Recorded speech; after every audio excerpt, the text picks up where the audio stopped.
Yes, so hello everyone, Hitesh here, and today we're gonna talk about the latest released web series called The Witcher Season 3। आज हम इसके first episode के बारे में बात करने जा रहे हैं एंड आई होप कि आपने इसका season 1 and season 2 by episode और या फिर कंबाइंड वाले वीडियोस को देखा होगा। और अगर अभी तक भी क्वालिटी कंटेंट से वंचित रह गए होंगे तो इस वीडियो की डिस्क्रिप्शन में उन दोनों ही पार्ट्स का लिंक मिल जाएगा। और हाँ, यूजुअली मैं किसी भी सीरीज, किसी भी एपिसोड, किसी भी मूवी या फिर किसी भी वीडियो की शुरुआत में नहीं कहता कि like, comment, share, subscribe, bell icon वगैरह दबा दो, क्योंकि ये सब काम में बेकार की बातें समझता था और पूरा वीडियो खत्म हो जाने के बाद में ये सब कुछ चीजें कहता था। लेकिन अभी YouTube की कुछ गाइडलाइंस ऐसी आ चुकी है जहां पर जिसने सब्सक्राइब करके बेल आइकन प्रेस किया है सिर्फ उससे ही नोटिफिकेशन जाएगी और किसी के भी ब्राउज फीचर में वीडियो नहीं आएगा। तो इसीलिए छोटी सी गुजारिश है, छोटी सी रिक्वेस्ट है कि अगर ऑलरेडी चैनल को सब्सक्राइब किया हुआ है तो बेल आइकन जरूर प्रेस कर देना, क्योंकि नेक्स्ट वीडियो की नोटिफिकेशन कब आ जाएगी आपको मालूम ही नहीं चलेगा और आप वेट करते रह जाएंगे। So now without wasting any time चलिए आते हैं इस कहानी की मेन स्टोरी लाइन की तरफ। Henry Cavill AKA Geralt of Rivia, जो कि इस वक्त सीरी और येनेफर के साथ में रेंस के भेजे हुए गुंडों की वजह से एक शहर से दूसरे शहर, एक घर से दूसरे घर अपनी जान बचाकर भाग रहे होते हैं। लेकिन यही हम व्यूअर्स गेराल्ट का येनेफर के बीच में एक दूसरे की तरफ रवैया भी देख पाते हैं, जो कि बहुत स्टड था, क्योंकि लास्ट सीजन में येनेफर ने अपनी सारी मैजिकल पावर्स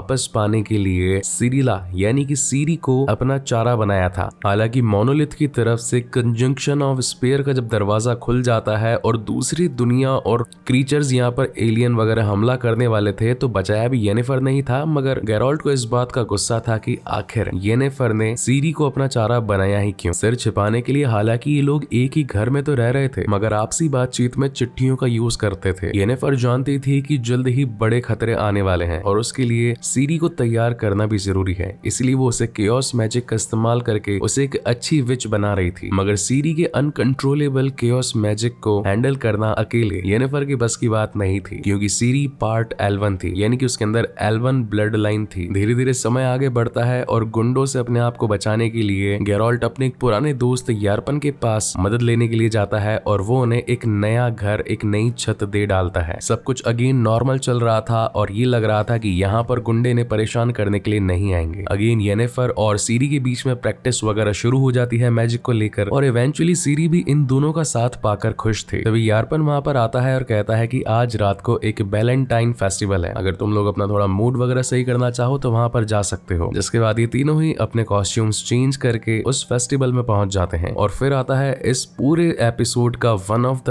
बेस्ट सीन, जहां पर एक जेटेपेस मॉन्स्टर आकर सीरी पर हमला कर देता है। ये वो मॉन्स्टर था जैसे कि रेंस ने सीरी की खून की एक बूंद को सुंघाकर भेज दिया था, या फिर आप इसे कह सकते हैं कि वो मॉन्स्टर और उसके बाकी जैसे भी किलिंग मशीन की तरह थे कि एक ऑर्डर पास कर दो और वो कहीं पर भी होंगे उसे ढूंढ कर मार देंगे। ये जेटेपस मॉन्स्टर बहुत हद तक बेन 10 के कैनन रोलर की तरह था, क्योंकि बार बार रोल हो जाता था, लेकिन गेराल्ट भैया से कौन ही जीत सकता है और वो एक ही बार में इसको ऊपर का रास्ता दिखा देते हैं। इन तीनों के ही बीच में बैठकर की डिस्कशन होती है कि आखिर ये मॉन्स्टर तुम तक पहुंच कैसे रहे। तभी हमें यहाँ पर क्लियर होता है कि लास्ट सीजन में जब सीरी के ब्लड के ऊपर एक्सपेरिमेंट वगैरह चल रहे थे तो रेंज वहां से वो बोतल लेकर भाग गया था और अब उस हर एक खून के कतरे को वो मॉन्स्टर्स को सुंघाकर सीरी के पीछे भेज रहा था, यानी कि आप इसे फाइंड माय सीरी भी कह सकते हैं। अब गेराल्ट को ये बात समझ में आ चुकी थी कि हम कहीं पर भी जाएं लेकिन ये मॉन्स्टर हमारा पीछा नहीं छोड़ेंगे, वो हर जगह पहुंच जाएंगे। तो बेटर सोल्यूशन यही है कि हम डायरेक्ट रेंज को ही क्यों ना मार दें। और अब नहीं चाहते हुए भी डिसाइड ये होता है कि सीरी को बीइंग चारा बनाया जाएगा रेंज के लिए, और जब रेंज आएगा तो गेराल्ट उसे खत्म कर देगा। यारपन के थ्रू ये अफवाह फैला दी जाती है मार्केट में कि व्हाइट वुल्फ यानी कि गेराल्ट ऑफ रिविया और इसी के साथ सीरी साथ में एरिटूजा निकलने वाले हैं। एरिटूजा जहां पर सभी मेजेस वगैरह अपने मैजिक को सीखते हैं, और ये अफवाह कहीं झूठी ना लगने लगे इसलिए ये लोग यास्केर को भी अपने साथ ले लेते हैं, जो कि उस वक्त का एक मशहूर सिंगर हो चुका था और वैसे भी सभी लोग यास्केर को जानने लग गए थे। वहीं सीन शिफ्ट होता है रेडानिया किंगडम में, जहां पर अब सीरी को ढूंढने के लिए वो भी पीछे लग चुके थे। यहाँ का किंग वेसेमीर अब सीरी को अपनी वाइफ यानी कि क्वीन बनाना चाहता था और ऐसा करने का मेन रीजन था कि सिंट्रा इनके अंडर आ जाता और फिर ये सुपर पावरफुल बन जाते। अब जैसा कि हर एक किंग के साथ में उसका एक मेज यानी कि उसका मैजिशियन हर बार पास में रहता है, तो डीक स्टार जो कि उसका मैजिशियन था वो उसे यहीं पर रखता है और अपने भाई रेडविड और फिलिपा को सीरी को लाने के लिए भेजता है। अब ये दोनों जाकर यास्केर से मुलाकात करते हैं और उसे समझाते हैं कि देखो आए दिन सीरी पर हमले होते ही जा रहे हैं, उसे एक महफूज जगह की जरूरत है और ऊपर से टाइट सिक्योरिटी की। अगर वो हमारे राजा वेसेमीर के साथ शादी कर लेती है तो उसे वो सिक्योरिटी हम दे देंगे। अब यास्केर भी सोचने लगता है कि बात तो सही है, इतने टाइम से हम जिसकी सिक्योरिटी के बारे में सोच रहे हैं, अगर उसकी शादी हो जाए तो फिर इधर उधर से कोई जगह भागना नहीं पड़ेगा, कोई झमेला नहीं होगा और all things will be sorted. अब यारपन ने जो रूमर्स फैलाए थे वो पहुंच चुके थे एल्वन क्वीन फ्रांसिस्का तक भी। इवेंचुअली वो भी इस कॉन्टिनेंट पर राज करना चाहते थे, इसीलिए अब वो और उसकी टीम भी सीरी के पीछे उसे ढूंढने के लिए लग जाते हैं। इन बिटवीन इनकी मुलाकात स्कूल से होती है। स्कूल्स भी पुराने एल्व्स होते हैं, कुछ हाइब्रिड भी होते हैं और कुछ प्योर एल्व्स भी होते हैं। हालांकि इन्हें पहले किसी की लड़ाई से मतलब नहीं था, लेकिन जब फ्रांसिस्का इस लड़ाई में शामिल हो रही है तो फिर ये भी इन्हीं के साथ हो लेते हैं। आगे चलते वक्त ये लोग काफी ज्यादा थक जाते हैं तो एक जगह रुकने का डिसाइड करते हैं। इस जगह का नाम था शैरोवर्ड और इवेंचुअली ये वो प्लेस होता है जहां पर कंजंक्शन ऑफ द स्पीयर की फाइट में एक एल्फ ने ह्यूमन के खिलाफ लड़ाई करी थी और उसी की याद में उस एल्फ का एक मेमोरियल बना दिया गया। हालांकि तभी वहां पर रेंज और उसके भेजे हुए गुंडे भी पहुंच जाते हैं। अब इसे किस्मत कहें या बदकिस्मती, इसी वक्त यहाँ पर फ्रांसिस्का और उसके एल्व्स भी पहुंच जाते हैं और इसके बाद यहाँ पर बहुत तगड़ी फाइट आती है। जो मेजर्स थे वो अपनी पावर्स का यूज करके एक दूसरे को खत्म कर रहे थे, वहीं पर एल्फ जो कि लड़ने में बहुत ज्यादा माहिर थे वो एक दूसरे को तलवार से ही खत्म करते जा रहे थे। इन बिटवीन गेराल्ट और येनेफर का काम था कैसे भी करके सीरी को सेफ रखना, लेकिन फायर मेज रेंज आकर सीरी को अपने साथ ले जाने में कामयाब हो जाता है, वो भी एक पोर्टल बनाकर। अब देखा जाए तो येनेफर के पास उसकी पावर्स वापस आ चुकी थी, इसलिए वो अपनी पावर्स की मदद से उस पोर्टल को खुला रखती है ताकि गेराल्ट जाकर सीरी को भी वापस ले आए और रेंज को भी जान से मार दे। और वहां पहुंचते के साथ ही गेराल्ट ने रेंज के दोनों हाथ तोड़ दिए, लेकिन उसे जल्द ही ये भी समझ में आ गया कि बाहर खड़ी सीरी अभी भी सेफ नहीं है, उस पर फ्रांसिस्का के लोग भारी पड़ने वाले हैं। इसीलिए वो विदाउट वेस्टिंग टाइम मेरी तरह